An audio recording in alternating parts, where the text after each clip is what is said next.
विद्यार्थी मित्रांनो, मी Minal Lokrajya YouTube channel तुमचं मनापासून स्वागत आहे. आपण काय बघत होतो तर आपण फिजिक्सचे टॉपिक बघत होतो. त्यामध्ये आपण काय बघितलं की बाबा युनिट अँड मेजरमेंट हे चॅप्टर बघत होतो. त्यात आपण भरपूर बघितले fundamental unit, derived unit, scalar quantity, vector quantity आणि असंख्य लांबी मोजण्यासाठी अस्ट्रोनॉमिकल युनिट असे खूप सारखे आपण फॉर्म्युले बघितलेले आहेत. आपण एक त्यातला छोटासा पार्ट लास्टचा पार्ट बघणार आहोत. तो म्हणजेच काय मितीय फॉर्म्युला. तोच म्हणजेच काय मितीय फॉर्म्युला म्हणजेच काय मितीय फॉर्म्युला. मितीय फॉर्म्युला म्हणजे की बाबा आपण बघितलं लांबी रुंदी 7 फंडामेंटल युनिट आहेत. तर 7 फंडामेंटल युनिटमध्ये आपल्याला मास, लेंथ आणि टाईम, वस्तुमान, लांबी आणि टाईम काढायचं असेल त्यालाच म्हणतात काय मितीय फॉर्म्युला. मास, लेंथ आणि टाईम.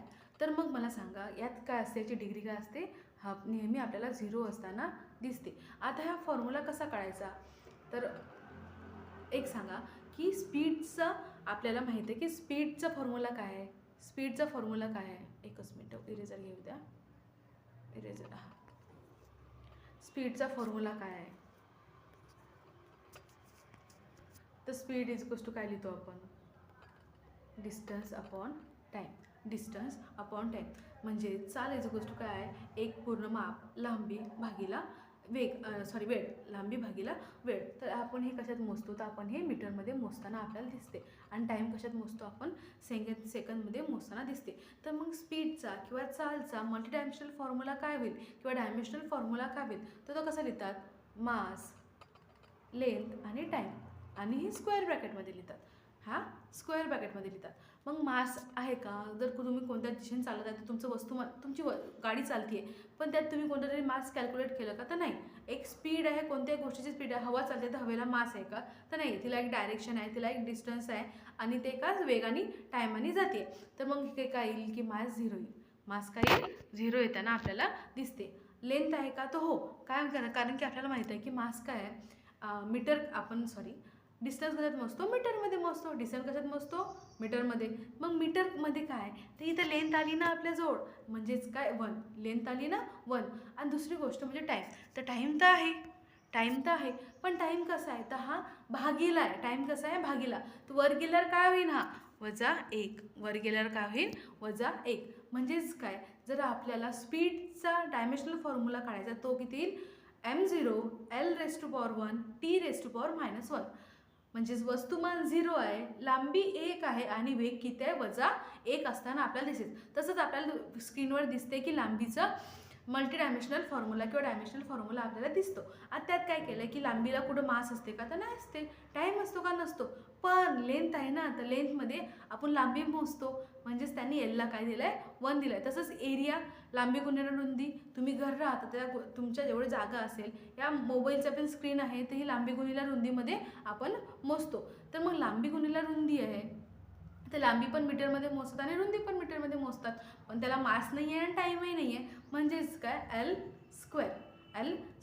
असं प्रत्येक गोष्टीचं आहे. आता मला सांगा की डिस्प्लेसमेंट, आपला ॲक्सेलरेशनचा फोर्स आहे, आपण फोर्सचा काढूयात. फोर्स काय, तर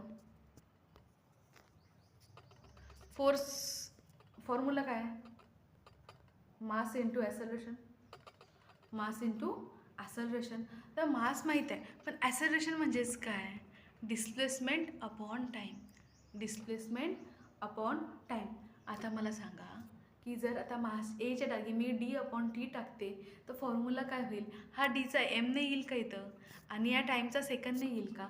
म्हणजेच फोर्सचा मल्टीडायमेन्शनल फॉर्म्युला कसा, तर फोर्सचा मल्टीडायमेन्शनल फॉर्म्युला होतो एमचं काय होते, मास 1 आणि दुसरं मास 2. म्हणजेच काय, मासचा स्क्वेअर. आणि लेंथ आहे का, तर लेंथ नाही आहे आपल्याजवळ, लेंथ आहे. मास इंटू ॲक्सेलरेशन, एकच मिनटं, इरेजर माझं चुकलं थोडं. ये ऐसा नहीं होगा, ये क्या होगा, तर मास इंटू ॲक्सेलरेशन. मास आहे ना, तर एम काय होईल, 1 होईल. एम का होईल, 1 होईल. एल आहे का, तो हो आहे ना, डिस्टन्स अपॉन टाईम. आपण डिस्टन्स कसा घेतो, मीटरमध्ये. तर डिस्टन्स काय येईल, L1. पण टाईम काय येईल, तर टाईम हा रेस टू पॉवर येईल. म्हणजेच काय, t⁻⁻1. समजतंय का? मल्टी डायमेन्शनल फॉर्म्युला म्हणजेच का ज्यात मास, लेंथ आणि टाईम घ्यायचा आहे. आता आपल्याला मी काय म्हटलं की फोर्स आहे. फोर्स म्हणजेच काय? Mass into acceleration. Mass into acceleration म्हणजेच काय की मास ॲक्सेलरेशन कसा मोजतो आपण? Distance upon time.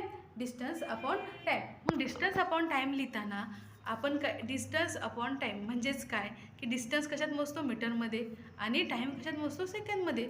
मग आलं की आपल्याकडे लांबी पण आहे, वस्तुमान पण आहे आणि वेळ पण आहे. मग या डायमेन्शनल फॉर्म्युल्यात आपण कसं लिहिलं? m⁻1, l⁻1 आणि t⁻⁻1 अशा असंख्य गोष्टी आहेत ज्यांचा आपण डायमेन्शनल फॉर्म्युला काढू शकतो. आता घनफळ कोणत्या गोष्टीचं घनफळ काय? लांबी गुणिले रुंदी गुणिले उंची म्हणजेच काय? L3. मास नाही आहे, टाईम नाही आहे. यालाच म्हणतात डायमेन्शनल फॉर्म्युला. त्याला मराठीत काय म्हणतात? मितीय सूत्र. समजते का? जर समजत नसेल तर खाली DM करा, समजलं असेल तरी DM करा. आणि कोणताही प्रश्न जर तुम्हाला फिजिक्सवर निर्माण झाला असेल तर तुम्ही खाली मेसेज कमेंट करू शकता. थँक्यू. आणि नेक्स्ट टाईमला उद्याच्या लेक्चरमध्ये आपण भेटणार आहोत. जय हिंद, जय महाराष्ट्र.